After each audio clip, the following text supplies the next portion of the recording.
In 1919, he hit 29 home runs and was sold to the New York Yankees. A three-run home run for Buffington. The Yankees now lead it by a score of 3-2. Bill Lee is now going over to a couple of the Yankees, and there they go again. Ball hits it to deep left. That might send the Yankees to the World Series. Varitek and A-Rod going at it. Roberts is going. Posada's throw. Roberts safe. And what can I say? Just tip my hat and call the Yankees my daddy.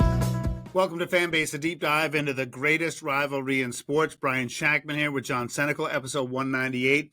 We want to welcome in Dominic Rivers. Just for perspective, I met Dom in the fall of 1988, and he's been on the show before. And all I remembered was Dom had a big fat stuffed pig with a Reds hat on, and he's been a baseball fan for life. And I did his legit like rotisserie league 1 year, and that was enough for me. But he's been doing it ever since.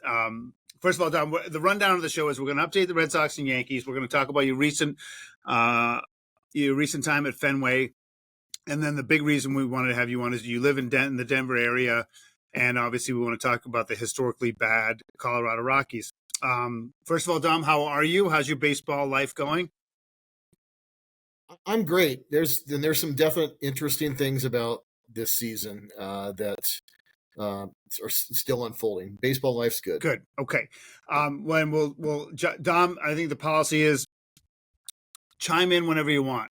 Okay. Don't wait to be called on or whatever. We've been friends for a long time. So if you want to say something, just say something.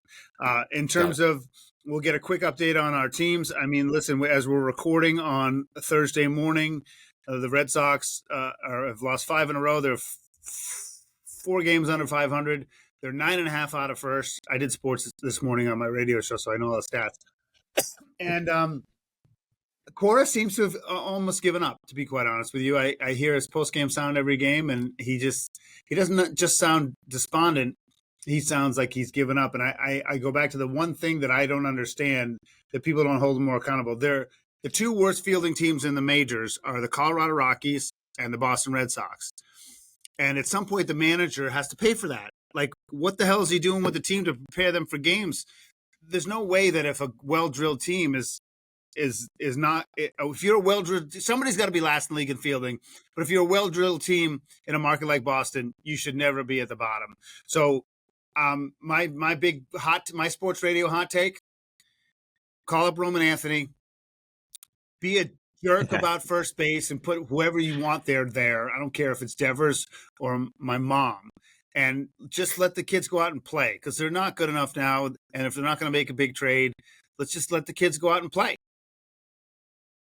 That's basically the same thing they've been doing, though, Brian. Boston demands more than that. I mean, I'm sitting up here and everyone's crying for Roman Anthony, crying for Marcel Mayer. They got Mayer. Now they want Anthony. And now you're telling me just throw anyone at first base. No, I mean, I'm not you want to turn the team into a total joke? I'm not saying that. I'm saying put whoever you think should be there. They think Devers should be there, but Cora came out and said they're not going to do it. They're not going to do it. Cora came right out and said, we're not talking about that anymore. We're not talking about third base. We're not talking about first base. Like you said, they're defeated. They've turned their team, who could have been a contender, into an absolute joke. The Red Sox. They're letting what's his name dictate the hen house. Devers. I mean, Dom, you were there. You follow baseball. You follow baseball as much as we do. Yeah, my perspective has changed over the last few weeks. My initial reaction was very much like Red Sox fans, that this guy's making all this money. Can't he just step up and do what leaders of teams do and just agree to play first? Then I took a look. I didn't realize he's hitting like at Ortiz levels, and going back to the offseason, I think they would have been happy if he would be happy at DH, and let Bregman play third. And so I would keep Devers happy, because he's one of the people that's actually pounding the ball offensively and doing their job. He's not going to really contribute. He's never been a great defender either way. But do they have to come out and do they have to just end this? Because Every single day in Boston media, they're talking about it. They have to just come out and be like, listen, Devers will not play third. He will not play first, regardless of what happens. He's going to be our DH for the rest of the season, unless he breaks his leg. So He's just not for play. perspective for listeners, John Senecal, who hails from Connecticut, has a job in Boston now. So he's in Boston anywhere from 3 to 5 days a week. And I'm sure that when he's driving up and down the city stuck in traffic, he's listening to sports radio and he's reading the paper. So he knows what they're talking about in Boston. And I get it.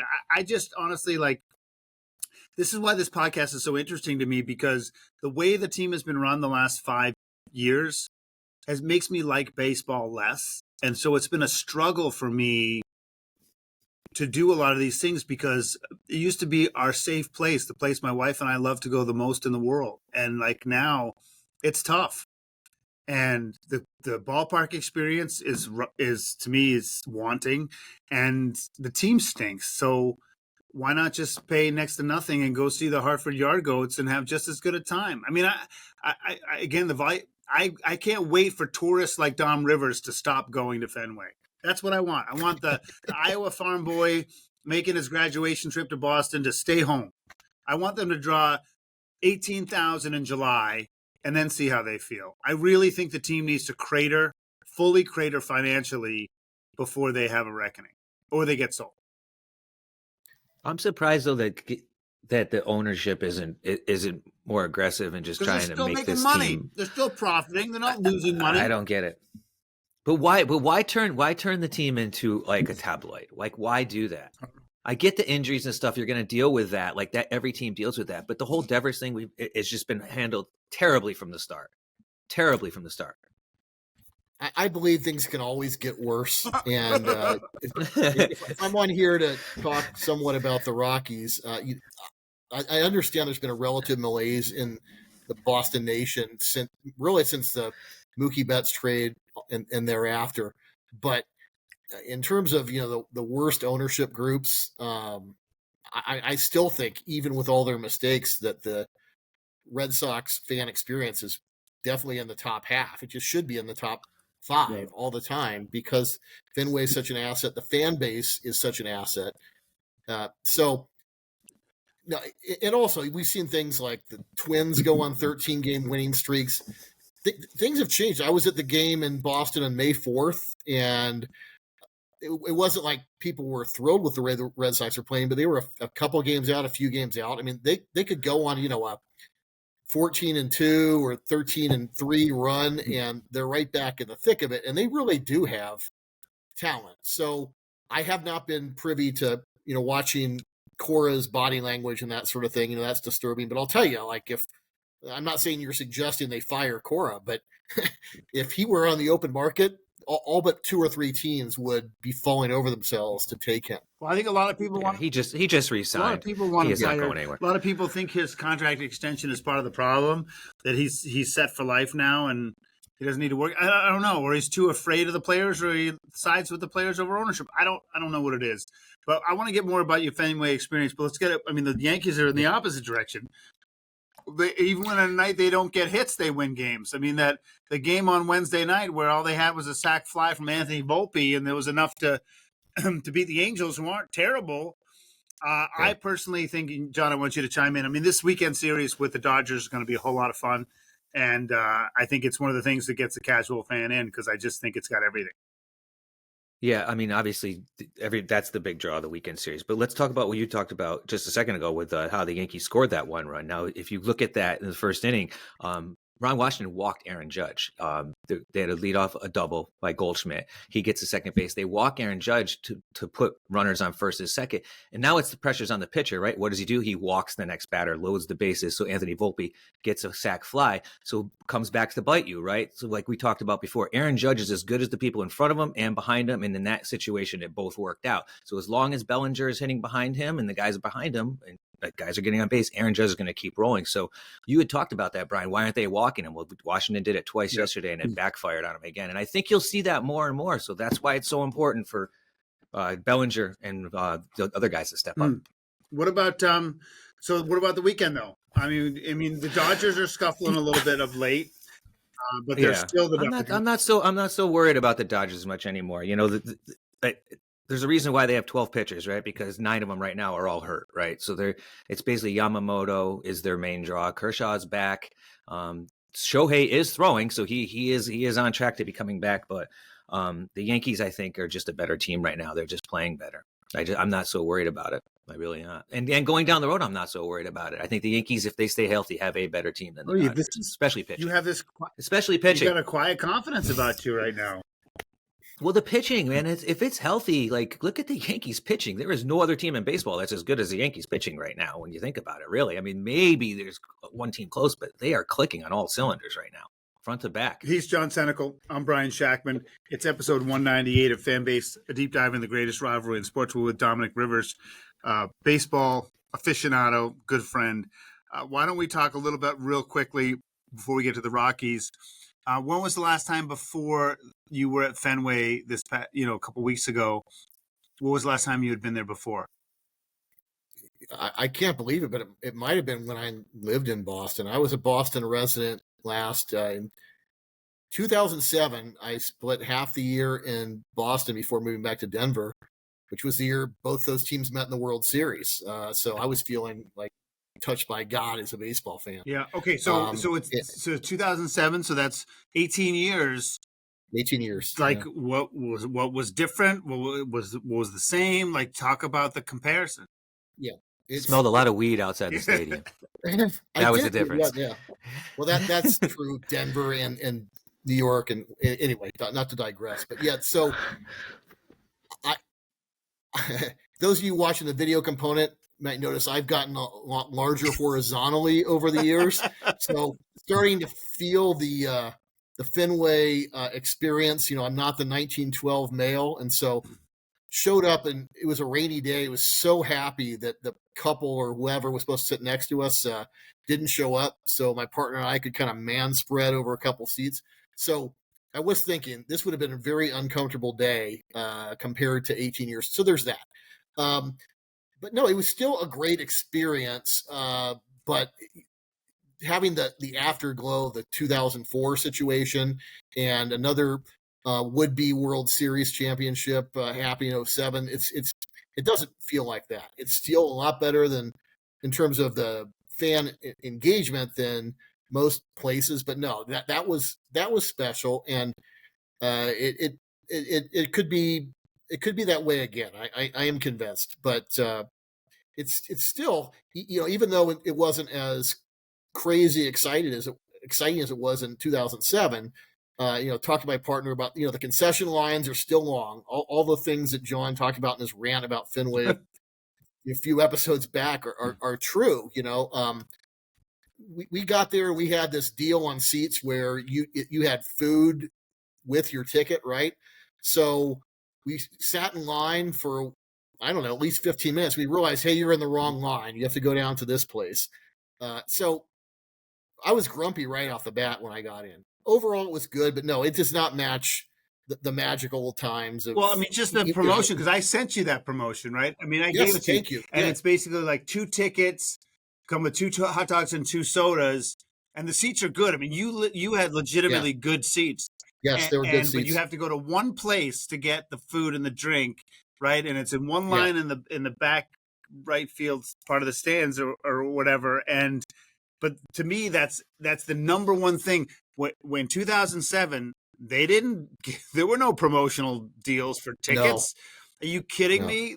You had to basically give up a lung to get a ticket back in the day. So to me, that's like difference number one. They do all this hokey crap now that they never used to do. They even play in-game music, which they never did. You know what I mean? They do giveaways. They didn't give away one piece of crap in the first 15 years I had season tickets. Not one bobblehead, not one, poster, not a freaking magnet unless you bought a bag of peanuts. So you were grumpy because of the food line.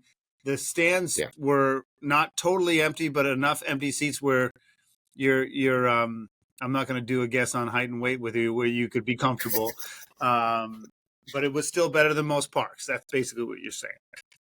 The sitting in the seat was less comfortable than most parks, but the atmosphere, it's special. There's not a lot of places like it, and I still like it better than Wrigley, the other old park.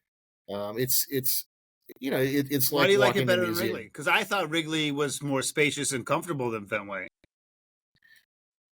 I feel like Wrigley is like, I guess it does vary by seat. That's definitely true. But I like the Green Monster. I like the sort of the enclosure. I like even though the Addison area there is really nice. The area around Fenway Park it's a great experience. It really is. It's just not what it was in 2007, and so I can see why the Red Sox nation is jaded. Yeah, the outside of the stadium is really what's keeping that place together. I mean, I'm not going to go into the inside. I've been through that. You're never going to convince me it's a great place to watch a baseball game. It's good to look at, but other than that, it sucks. You had talked about, like, you went for a promotion to go there. Brian gave you a promotion, but you had sent us something this morning or late last night about a promotion that the Colorado Rockies are doing. And, you got a great perspective on the Rockies because you're out there. But everybody knows that follows baseball how bad this team is. But this is kind of telling, the thing you sent to us. It's a monthly pass to go to any game you want to for $39.99. You can go to any single game with the Rockies for the month of June. Now, how many games is that? There are 12 games in June, so $40 will get you into 12 games. And so you get there's this $40 and you can go to 12 games. What do you sit? It's anywhere. There's no one there. Well, that's the thing. It's technically a standing room ticket in this bar area, so you get a seat at the bar up in the right field, top. But people do that. If it's a good game, they'll walk down, and the ushers rarely bother you unless you're trying to get right behind home plate or something. Honestly, what do they draw? Because it seats like 58,000. What do they draw these days? I don't know the average on top of my head, but I feel like during the week I've seen some, like, the Thursday afternoon getaway games. It seems like there's been some real low numbers, like 9,000-10,000. But I think on a non-promotional Friday, Saturday night, they're well over 30. Okay, but still plenty of room to find better seats. They're definitely at bottom of the league. It's still a good place to see a game, and it's not as expensive. Even the non $40 for a month of tickets. The tickets are relatively priced well. That promotion, I think, is really targeted toward the college age, young 20 people who treat Coors Field kind of as one of the better singles bars in town. It's almost like and this was actually something very bright they did, and I feel like it's been copied in Seattle and maybe some other places. Right field. Well, first of all, Coors Field was supposed to be like 42,000 people, not 50. And then the first couple of years the first year at Mile High Stadium, when they were selling out every game in an 80,000 seat football stadium, setting attendance records, they said, "Hey, we're leaving money on the table." So they built this area that wasn't even going to be there. And of course, when the Rockies sort of declined, it was an unused spot. So they said, "Okay, we're going to put a bar up there, call it the Rooftop." And it became this sort of hip place to go for people, even if they don't really like baseball. There's a few sofas there, TVs with and views of the mountains and things like that.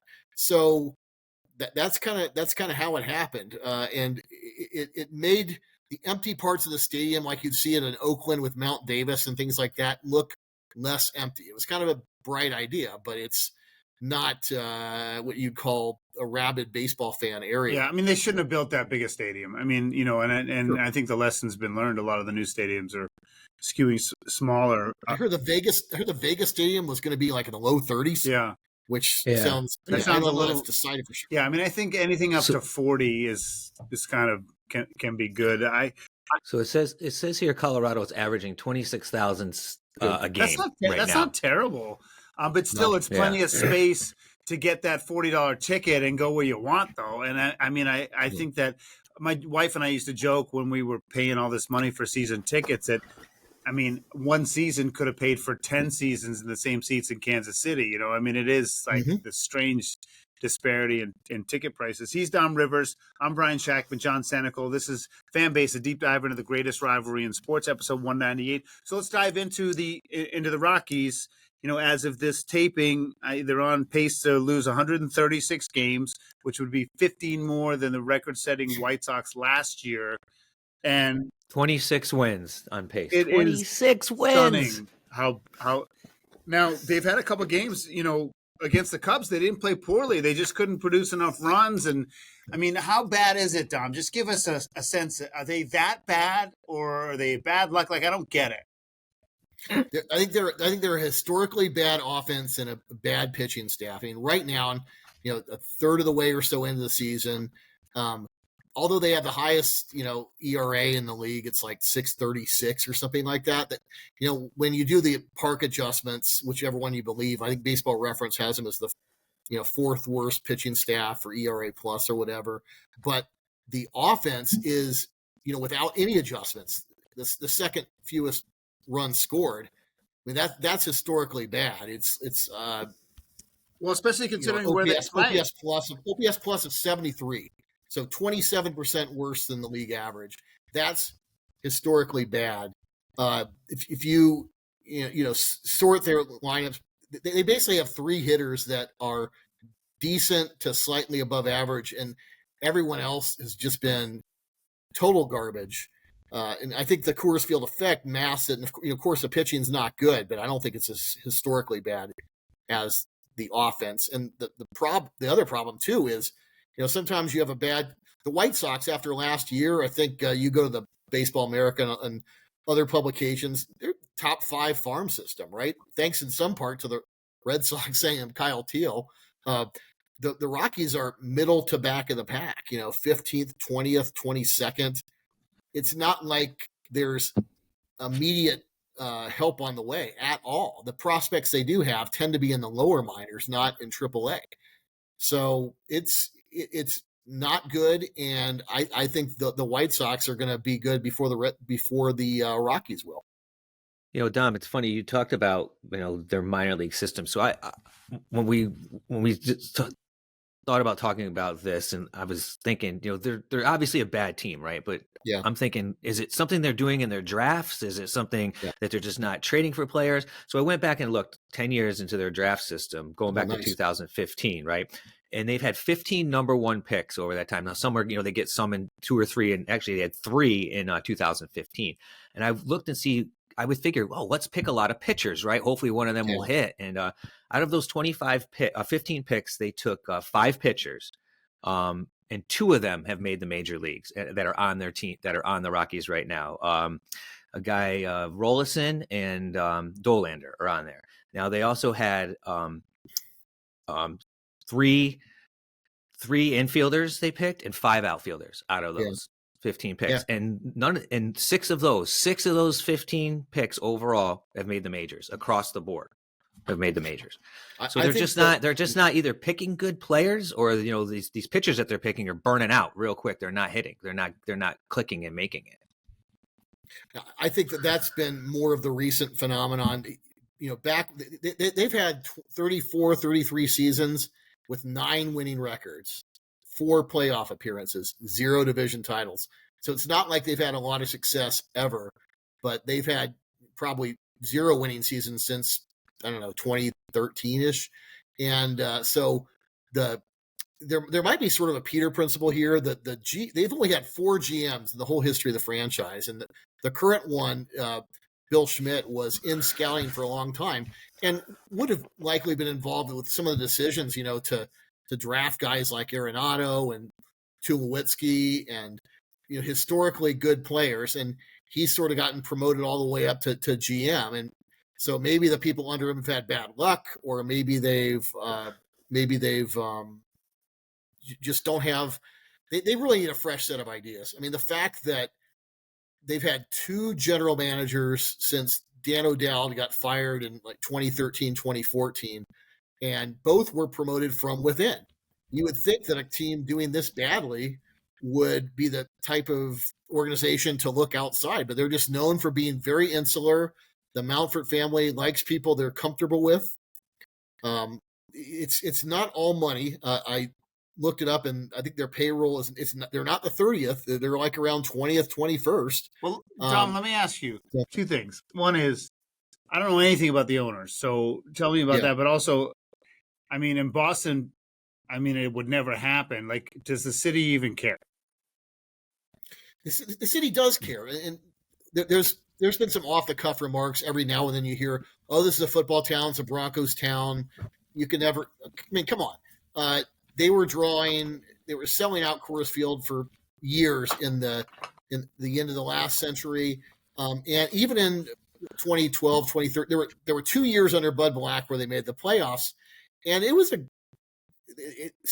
think that as being the number 2 or number 3 team, whether it's the Avs or Nuggets, who have both won titles, since the Rockies have been good, I still think there's a great opportunity. It's a great market here. It's not as big as the Bostons and the New Yorks, but it's also not tiny like the Kansas Cities or the Oklahoma Cities you see going to the championships in the NBA.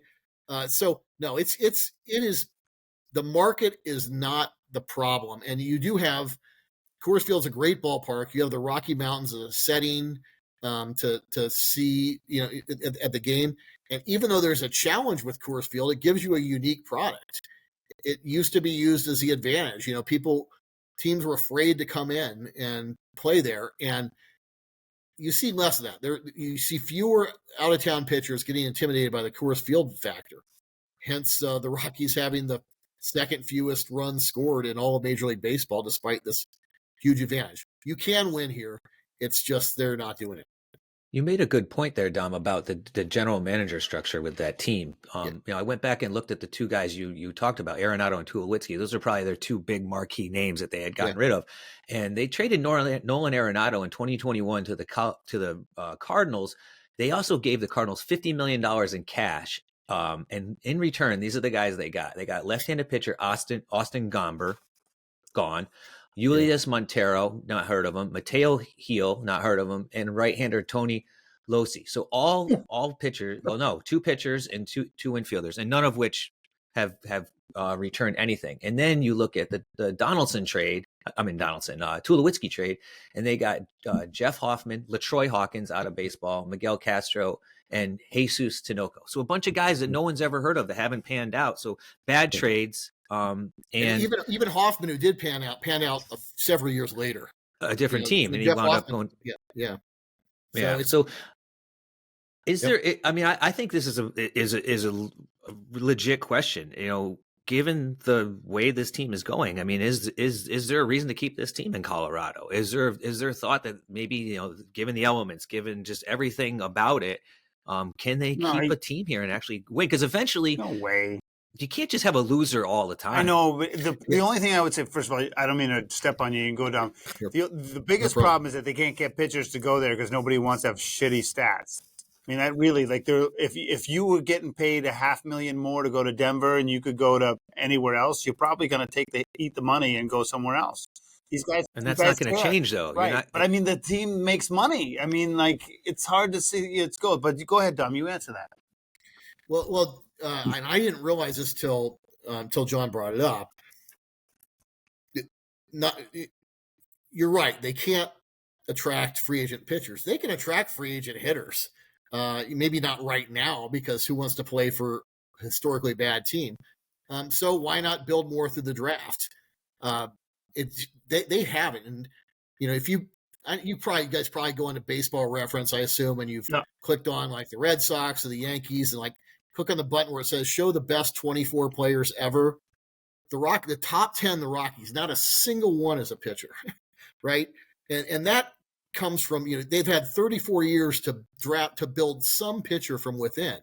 And they didn't, the Red Sox and Yankees, Murderers Row and some of those great Red Sox offense, even they have 2 or 3 guys in the top 10 who are the best in the history of their franchise. And it doesn't even count guys that passed through that were great. Lefty Grove isn't only because of his years with the A's. So they're going to have to, the pitching staff, they are going to have to build within or through trade. Until the last couple of years when the Padres have gotten really good, I've always said that if ownership were neutral, if I were offered a general manager job, I would been more concerned being in Seattle or San Diego with the marine air. I mean, those are places where hitters just go to die. At least when you have a crazy offense, you've got an excitable fan base. Yeah. You feel like you can come back. Now, of course, your bullpen can blow any game, but you feel like you can come back. hey, it's surmountable. They've only made the playoffs 4 times, but they've only had 4 general managers, and the last 2 have been, people that have come from within. They have not. So we got to. They have not thrown a lot at the wall. They're throwing the same stuff at the wall. And it's not. So we got to move on here because we're a little tight on time. So just really quickly, then, what's the problem with the owners? What the hell is their problem? They're insular. They don't accept outside ideas. I don't think it's a situation like where they're although some fans would say so, where they're just these evil people that want to take the team out of town, like John Fisher and the A's. There have been stories where the owners have seen angry emails in the message boards, and they've got in the middle of the night sent angry emails. They would. I get the sense they would like to win. It's just they're stubborn about doing it their own ways. Small analytics departments, even if you don't believe analytics is everything, you don't want to be the smallest. And I know you guys are high on Clint Hurdle. I've heard nothing but good things about him too. But it's interesting that they brought him for the good old days to be. I guess he's bench coach now because he was there when the culture was working. But he's also can symbolize some of the things that people have been skeptical about, with the fact that it's a retread from an area where and bringing back the old ideas may not be what's needed. They may need some new, fresh ideas. John Senecal, Brian Shackman, Dom Rivers, episode 198 of Fanbase, a deep dive in the greatest rivalry in sports. 2 things to end on. John, why don't you tee up your thoughts on whether it's the ABS system or anything else from the technical side of things, and then we'll ask him our steroid question. Yeah, so we had talked in the last couple episodes recently about the technology coming back, and the check swing is being looked at in the Florida State League. The ABS system was in the minors last year, and technology's coming, right? The labor contract's up after the 2026 season, so I'm guessing that this is all going to start trying to get roped in. This is probably what Manfred wants. I'd love to hear your take on it. I mean, obviously you can't fight technology, you can't fight AI. It's coming, and it's there. So what's your take on that? I'm very pro technology in terms of balls and strikes. The game is so hard that it just makes me cringe when I see a batter do the right thing, take a pitch, and it's called a strike when it shouldn't be. I think it'll improve the game in so many ways when there's just some relative certainty that a pitch that looks like a strike that we can all see in our high def TV is a strike. So I think they will go to the challenge system next year. They're not listening to me, but I would actually have every ball and strike called. Just get rid of it right.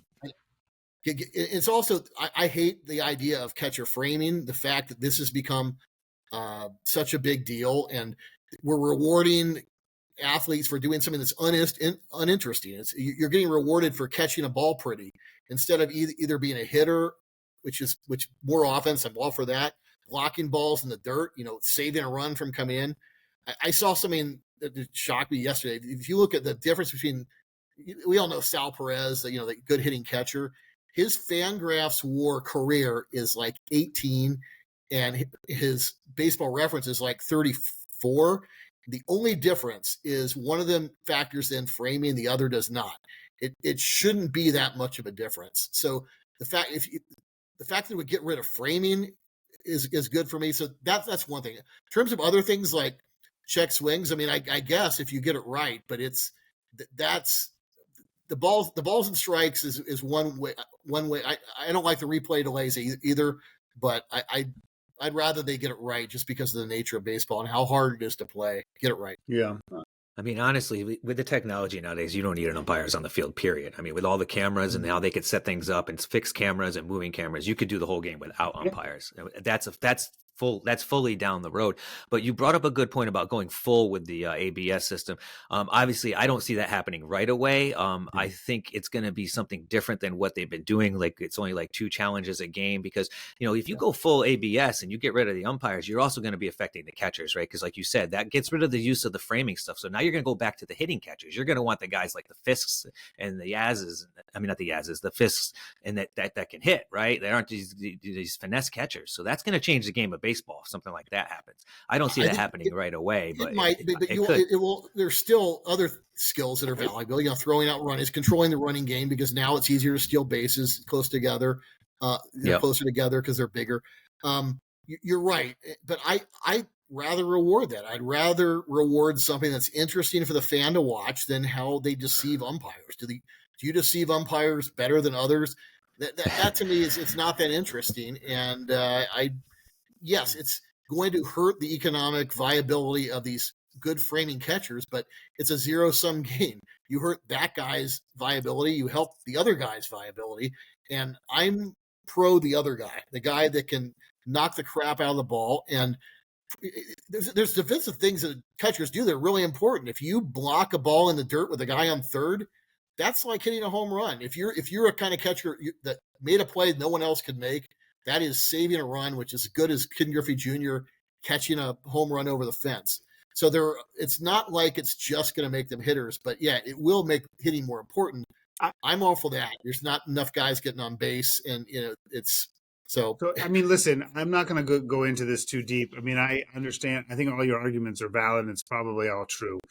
I'm a little bit more old school that I don't mind some human error, and I think it's part of the charm of all sports. So I'm not as pro replay as everybody, but I understand that I'm a dinosaur and I get it. So I don't want to be pushed back on that. And the only thing I'll say is that the charm of the game, like I watch a Lasorda rant or an Earl Weaver rant, at least 5 or 6 times a year, and there's something, and again, this is about evolution, and I get it, but there's something about it that I already miss now with today's game, and it's going to make it even more antiseptic. So I get all the arguments. There's something about the character side of it that's just gonna die on the vine, and I guess I'm gonna have to be okay with it. So, listen, we've got to go real quick before we go.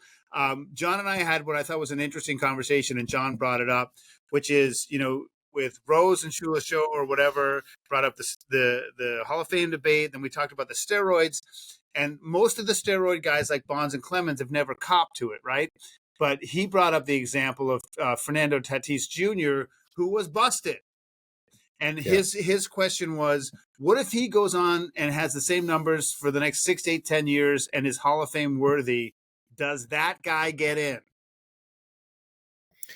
Well, if it were up to me, the answer would be yes. And I'm not pro steroids. I'm not pro cheating. But if we believe that the testing is robust and he has not cheated since then, now I recognize he may not earn the benefit of the doubt, but if that's the case, then he will have lost basically a year that year. I mean, and half a season of salary, a year of eligibility because he was hurt through part of it too. I would say he's been punished, but it is a democracy, and it's not just a democracy. I mean, you got to get 75% of the writers to pick you, or and this is why I don't think Rose is going to get any time soon. So these player veteran committees are harsher, I think, on steroids and gambling than the writers are. It might be harder for Rose to get it. I mean, even some of his good friends before he died, Frank Robinson was like, I don't ever want to see Pete Rose in the Hall of Fame. And they were tight when Rose came to the majors. So I am a bigger Hall guy than people. I'm maybe a little more forgiving than some people. But no, I think that there's a lot more to be played. I think Tatis is like at 22 WAR. So really he's got to like triple his volume to get in.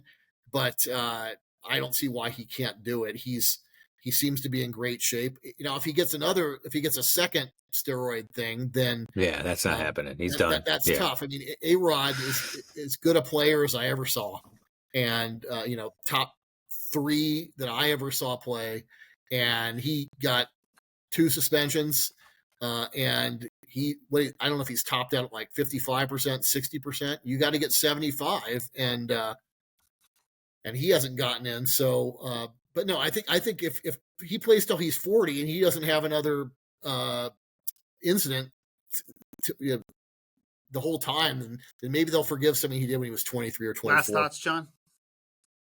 No, I mean that's basically the same thoughts I had. It's interesting that A-Rod comes up. He keeps coming up, man. The biggest free pass in baseball, biggest cheater, but he still's up on the screen. I don't get it. I don't get it. I could say some things I'm not going to say, even on this podcast. I still got stock in his stupid company, though. You do not. How much is it worth? I don't know. I haven't checked in like 2 years, dude. I have no idea. Listen, he's John Senecal, the heart and soul of this podcast. Dom Rivers, a good friend of mine for, gosh, now we're getting on 40 years and a couple, right? Oh, wait, real quick, Don. The Rockies going to win 35 games. You can get on this bucket of wings with us. The over is 35 for a bucket of wings, over under. I would say over. I have the over. You think they're going to win? Wow, they're projected for 26. You're giving them 10 more wins. They're going to get hot. They lost in extra innings last night. I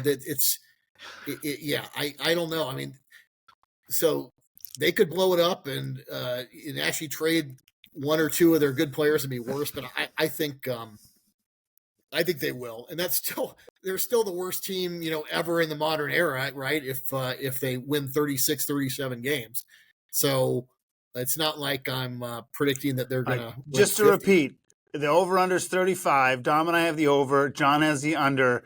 If the under hits, John buys me a bucket of wings at my favorite place. And if the under hits, I get right. It. And if the over hits, you buy them. And just for the record, I said they wouldn't win 30 games this year. I gave you 35. Up to 35. I felt bad about it, and I might regret that. So, Dom, you might have to fly back in. Listen, we got to run. Dom, thanks so much, buddy. We love you. This was fun. Thanks a lot, Dom Rivers, John Thanks, Dom. Senecal, Brian Shackman. This is Fan Base, a deep dive into the greatest rivalry in sports.